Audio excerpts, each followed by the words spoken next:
Today, I'm with my good friends at United Machining, facility I wanted to be at for a long time. As a machinist, going around the world and learning about technology, this is a place I wanted to step inside of, and I am honored and grateful to step inside with you. If you notice the logo behind me, it might be something you're familiar with, but if you look just over here with the wind whipping away, you have United Machining. And what does that mean? Well, we're going to find out. We got Jonas just inside here. We're going to learn about what that means to you, what the combination is going to do in the industry. But not only that, we're going to learn about graphite machining, what these machines can do, how the spindles are made, if I can pull it out of Jonas today, and what the apprenticeship program looks like. So before I ramble much longer, let's step inside and take a look. GF Machining Solutions, as you can see right behind me, is now United Machining. I have my good buddy here. How we living, man? Hello, Tony. Excited to have you here in Biel, and we can talk about what we are doing in this facility. So yeah, we are excited about the new belonging to United Machining, and the brands are coming back. So we talk mainly here about the Mikron Mill technology, or the Mikron Mill milling machines. So, as you know, brand identity is really important, and in the field still today, we are recognized as Mikron. So in the past, we faced some troubles, so everyone in here is excited to be back with the naming Mikron Mill. And yeah, we, not only for the company itself, as well for the people around Biel, they can recognize Mikron again, and I think this is a big asset and something new we need to be proud of. Yeah, and you should be proud. I completely agree with you. As someone watching right now and trying to really gather what this means for my relationship, what changes are there? What should I recognize? Is there anything incredibly significant that I need to be concerned about? Or is this all really just amplifying the voices of the individual components and machines? Okay, I can't tell you anything right now when it comes to the new identity, but yeah, soon the new machine design is live, and we will start to deliver the new machines with the new Mikron Mill icon, and as well United Machining design. Jonas, I got a funny feeling that I'm going to ask you for a lot of things today that you're not going to be able to give me, right? Let's see. We take step by step.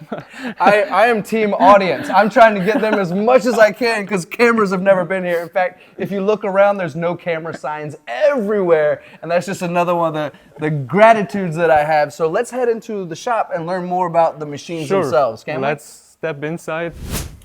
All right, Jonas, we've made it inside to the center of competence. It's something I try to be regularly. Not always do I make it, but competent is very important, right? Yes, so here is where the magic is happening. So it means we have a lot of different machines and we do the test cuts. So I mean we try to showcase to the customer to prove ourselves what the machine is capable of. But I'm the wrong person here. So I have here right next to me the expert when we talk about applications. The Jonas brother. Exactly. I got it. All right, my friend. Well, thank you so much for your time. You're welcome. We're going to pass these microphones over so that we can get your brother onto camera. Good to see you again. How are you? Hey, doing good, thanks. Awesome. I heard you were solving some problems this morning.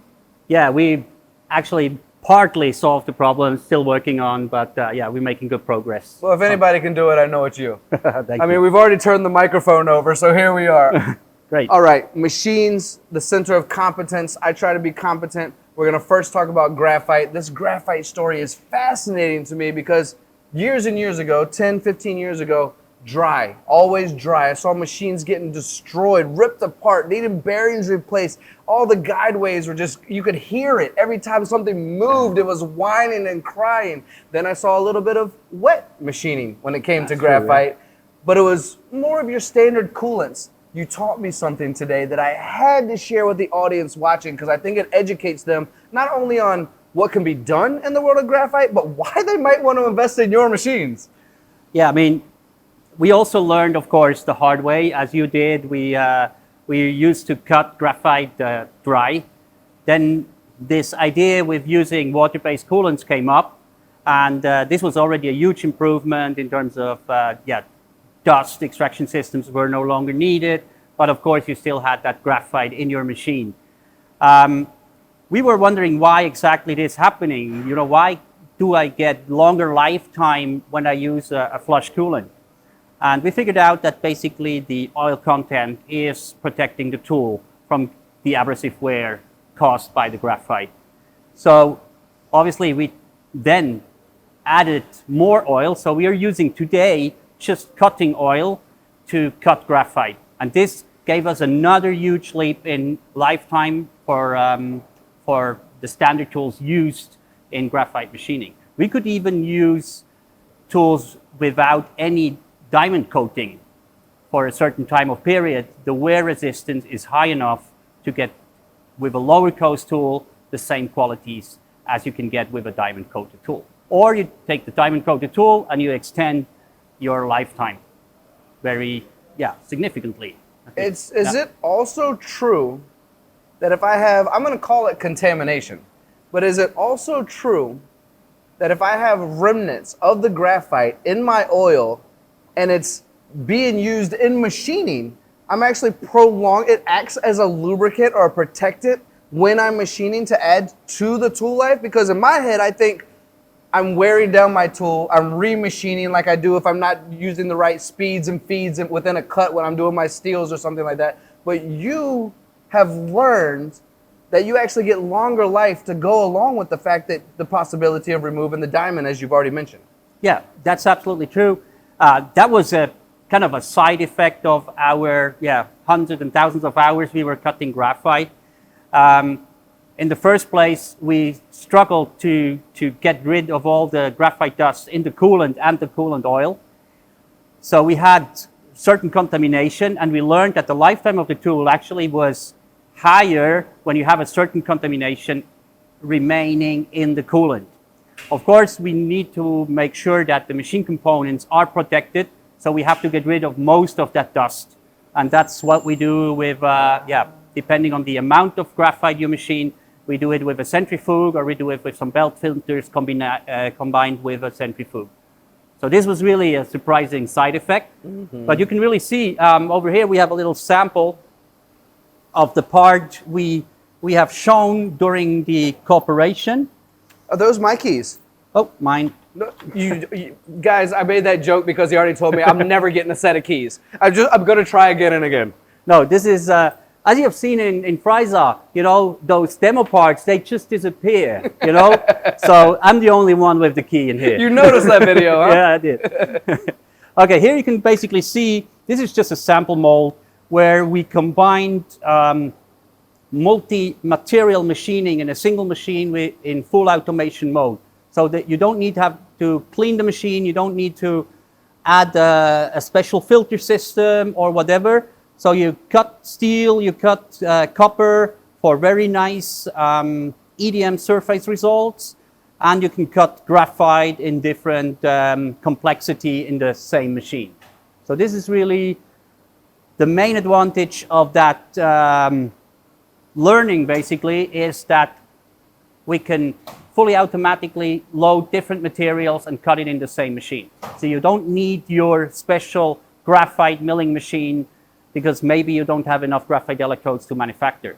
So you can still combine it. And of course, if you would place a nice die thinker from us beside that little robot, this would be a full automatic form manufacturing cell. It would be remiss of me if I didn't bring the camera close again. I know the audience, while looking at this amazing ability to do steel, copper, and graphite, had to have seen this piece here. Okay, and if we don't talk about it, they're going to be mad at me and leave comments. So let's talk a little bit about this, because this is hours, over 100 hours of machining with 1.5 micron in tolerance differential, right? That's correct, yes. That was that caused us a lot of headache, I have to say. But together with our customers and our partners, we managed to enhance the machine and the process mainly to make it possible to manufacture this type of forming plates. This particular one here comes with 138 hours of machining. The smallest tool is 0.8 millimeters with a corner radius of 0.1 millimeter. And at the end, it's used to form these 70 micron thick steel sheets. Wow. in the right size and tolerance. So basically there are two of them, and then they get welded together, and you find them in some hydrogen engines at the end. So this was really a challenging part, but yeah, together with partners and yeah. Impressive. Some failures. I'll get my keys later. I'm going to get my keys later. All right. So let's give them somewhat of, not real quick, but somewhat of a quick overview, because what I know about your machines and what I'm always fascinated about when it comes to your machines is my ability to kind of get creative on what I really need. Your ability to be flexible enough to give me everything I need. You have a standard, and then you say, you know what is it you need? What is your project? What is your material? What are your capabilities need to be? And you say you build around that. Can we talk about some of these machines and their capabilities? So here we see one of our Mill P800U shorts. This is a high performance milling machine. And here we have the option, or our customers have the possibility to basically tailor-made their machine to their needs. So how many tools you need, what type of material you cut, what type of automation you want to have. You want to have part handling, you want to have pallet handling. You don't want to have any automation at all, maybe add it later. So prepare the machine for later, extending to an automation solution at all. So in here we can also find then different spindles, of course, you will see later on. Depending on your need, of the process need, we can have different RPMs, we can have different interfaces. So this is really nice to see that we can adjust the machine configuration to exactly the customer need. I'm seeing speeds versus horsepower, torque in the spindle. Some of them very similar in the table itself. You have smaller ones, bigger ones, that kind of thing. And also your tool changer, a bunch of different sizes, all based on what a customer requires, right? Exactly, yeah. Yeah. And that's really one of the key arguments, or one of our key strengths, is that we can adjust the machine configuration to the needs of our customers. And if it's not standard, we're going to make it anyway. So a lot of our machines, at the moment, more than 50% of our machines, they leave the company with some customized solutions. Is it a different chuck on the table? Is it a different color or a different electrical cabinet? Everything is possible. Everything is possible. I like that already. And speaking of everything is possible, you can also do grinding inside of some of these machines too, can't you? And I know we'll get to that, but this is your largest machine. I just had to bring up everything is possible. You started it, so I had to continue. Okay. But this is your largest machine, is that true? Yeah, that's true. That's our Mill E1900U. It's 1900 millimeters, X range, up to 3.5 tons workpiece load. You can have it as a turning machine as well, so you get 120 RPM in the table. So it comes with an HSK 100 interface, so a really rigid and very powerful machine. It's used, for example, also, just to give you an idea about the precision, it's used to produce the casting parts of the smaller machines. So our supplier is using one of our machines to produce components for our smaller machines, of course. We like to call that mother machines making mother machines, exactly, right? Yeah. Well, I brought up already, so I'm going to bring it up again as we walk by some more beautiful components. And this is a cell. We're going to pause because I think this is important. But your machines are capable of doing grinding in some of these ones that we're getting ready to walk into. Yeah. I segued into that a little early, but kind of on purpose, because I think it's important to understand the amount of precision that these machines, these spindles can handle, and how many people out there need the precision. But I pause here because this is actually a setup for a partner of yours, a client of yours, and you make sure that they're taken care of. I bring this up, Jonas, because for everyone out there, when you invest in these guys, they invest in you as well. This is an actual cell where they do testing for a partner of theirs to make sure their components are always coming out, even with all the changes they make, always coming out correct. Is this true? That's true. Here we were able to test the final setup at the customer. This is a simple solution. Let's say at this customer place, they have 18 machines installed in 2 rows and fed by a linear, or this robot on a linear rail. So here we could test all the software necessary. We could test the processes, the tool automation. So transferring, from tool preparation to the machine, the right length and radius of your tools. So this is all done fully automatic at their place. And here we had the chance to test that in a real scenario. And still, of course, we're supporting those guys because they have to move all their existing products from the old setup to the new machines. And of course, we want to make sure they can get all the benefits from our machines so they can reduce their cycle times and increase the quality of their products. And that's why we installed this machine here, to be able to directly support on exactly the same configuration the customer has. Did I hear you start that whole thing off with this is a simple setup? Yes. Simple to some, not so simple to others, but I like that that's simple for you. Yeah. Now we've made it into the world that I've said twice now, which is the ability to do machining and grinding in one setup. Exactly. This is now one of our Mikron Mill S600U G. G is for grinding. You can see right now a test cut for one of our customers running here.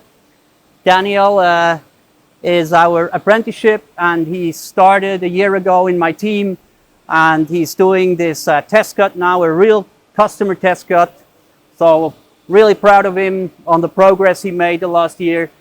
But actually you see in the machine necessary options for the grinding process. In grinding, you need to be able to redress your tool, so to resharpen your tool, and therefore we installed a dressing spindle inside the machine so we can run full automatic grinding cycles with an extremely high repeatability in the process.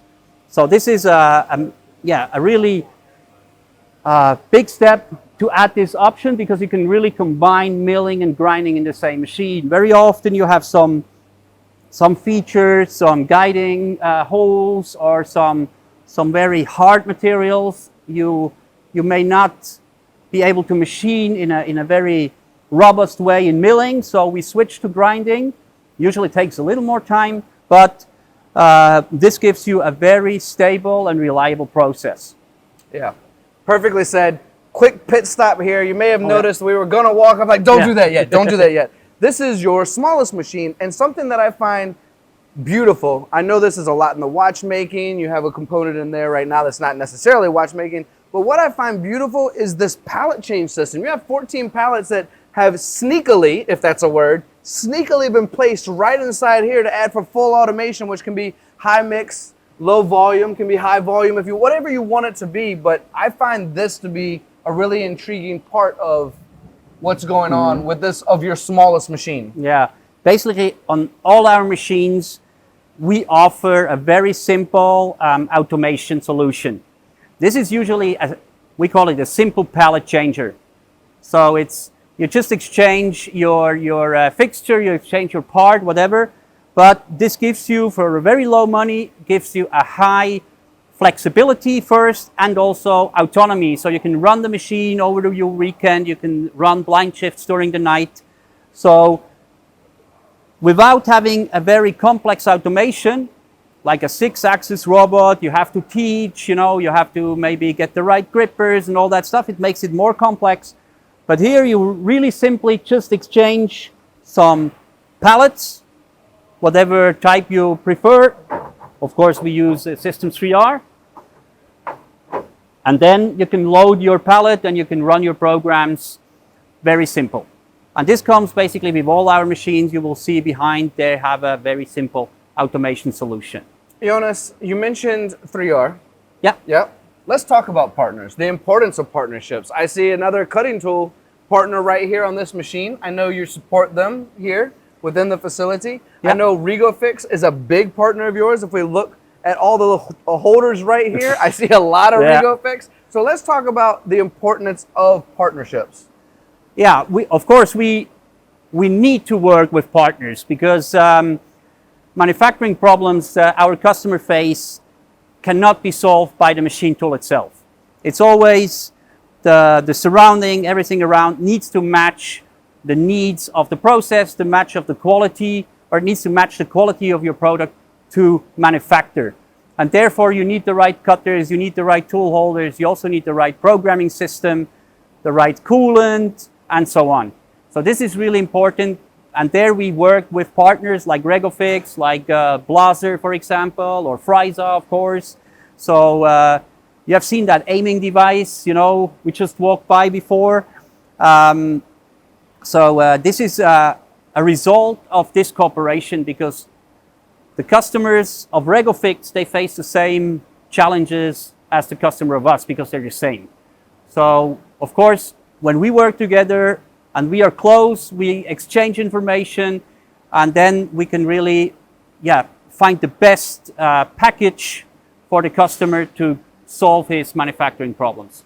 Yeah, excellent explanation, Jonas. I think we're gonna pretty much finish up this tour, because I think your brother is waiting for us upstairs, because we're gonna see how all of these machines are being made. Oh, great. And that I know is gonna be interesting to everyone out there. Yeah. Kind of an overview of how these work. I know you wanna know more, but we're gonna dive into how these are being made, how they're constructed, and how they get to this daggone precision that leads the world that can do grinding and everything that Jonas and I just talked about. So thank you so much, my friend. It was my pleasure. Thank you.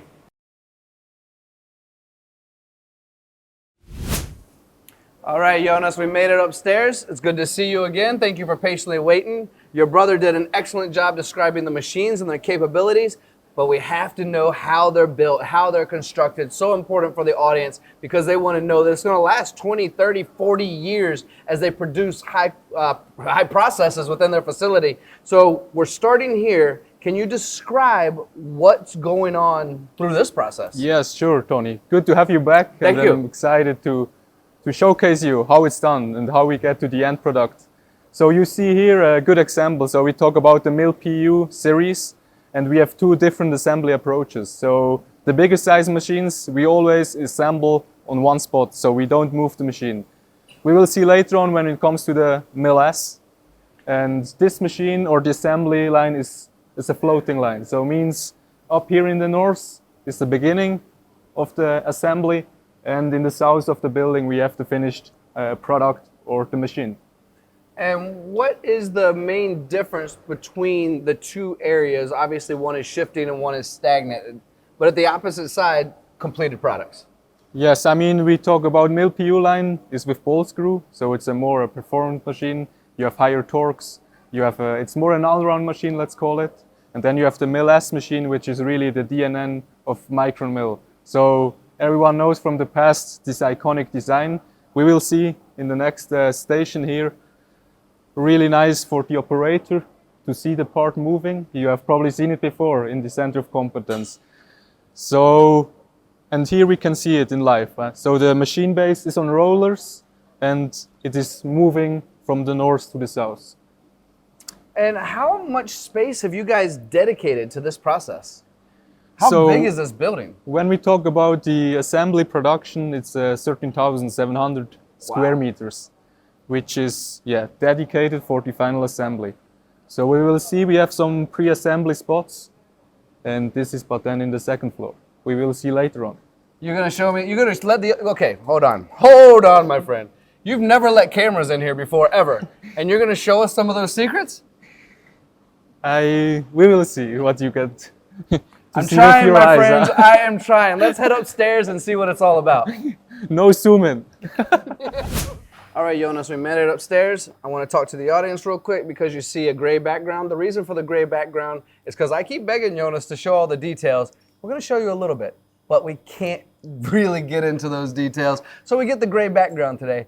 Let's take a slow walk, my friend, and let's talk about the processes that are going on up here. Yes, so second floor, everything about pre-assembly, and we talk mainly about tables in this area here. On the left side you see test bench, but you see as well when it comes to the assembly, everything with yellow means first the assembly needs to happen.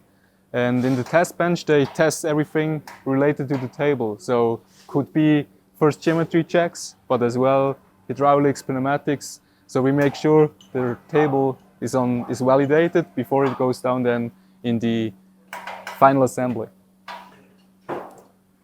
This process reminds me very much of Swiss precision. I come to Switzerland and I see the best of the best. And this is so very important for people, I think, to understand. Yes. And I wish I could show them more, but to help them understand what you guys go through to make your machines the perfect models that they are. I mean, thank you for allowing us to do that. Yes, but you can see in general, I mean, it's quite clean. It's quite clean. So we talk about microns. So you need a certain passion to fulfill these jobs, this task as an assembly guy, and you need a certain passion to be really thinking these kind of details, which makes in the end the difference of the end product. I'm glad you brought that up, because that's when we're going to dive into the apprenticeship program as well. Yes. And when to grab these folks, because we do have a passion. We like to make things and fix things, and we're going to talk about some of the projects that they have down there. But in the meantime, let's talk a bit more about what you're doing up here, the intricacies and the details to make your machines the quality that they are. And I know we're going to stumble upon a spindle area as well. So let's just go a little bit more into what sets these machines apart from everything else that's out there on the market. Yes, so we will soon have the chance to see a bit more in detail some typical spindle parts when we talk about the shaft. And we are now in the sector of Steptech, so a well-known spindle manufacturer, and mainly we talk always about motor spindles. So the spindle itself already is a huge physics topic inside because of the different temperatures with the bearings, the friction, how you do the oil-air lubrication, the lubrication of the bearings, and so on. So there is a lot of know-how already in this component. Let's have a look here. We see some shafts. And as I told before, always already compared now with the rotor. So in the front we have then bearings, in the back. And what is key about the whole spindle is exactly this part, the shaft. This is the key asset to achieve a really good run-out cycle. And then when we talk about high-speed milling. Without the quality of the shaft, you can have the best bearing, nothing, brings you nothing in the end. That's very true. I wanted to ask you a question, because I'm doing the very best I can, so are you, to share with the audience how these spindles, how these bodies, how these machines are getting made, but we're being very honest with them as well, saying we can't show everything as much as we'd like to. I mean, there's this beautiful facility that we can't show. I know I'm teasing you now, just to your right and my left, of R&D and the intricacies that go into what's making it. But if somebody wants to learn more, can they come visit you here? Can they take a tour of the facility and learn a bit more themselves? Sure, yes. When we have good customers, they are always welcome to come for a factory tour. We have, in the past, we had the Global Solution Days. So we invited certain customers and we did exactly that, what we do now with you. Quite an in-deep factory tour. Yes, but I am a vault, and you guys will not get all the details that I know. Again, to my left and my right at this point, I mean, constant testing. You guys build every single one of your own spindles, right? In-house. Yes, so this is one of the key facts. So in the end, every assembly guy, he is going through the whole assembly line, but in the end, he needs to validate the spindle. So is it the quality we would like to ship, and to make sure everything is as we expect to deliver the machine out.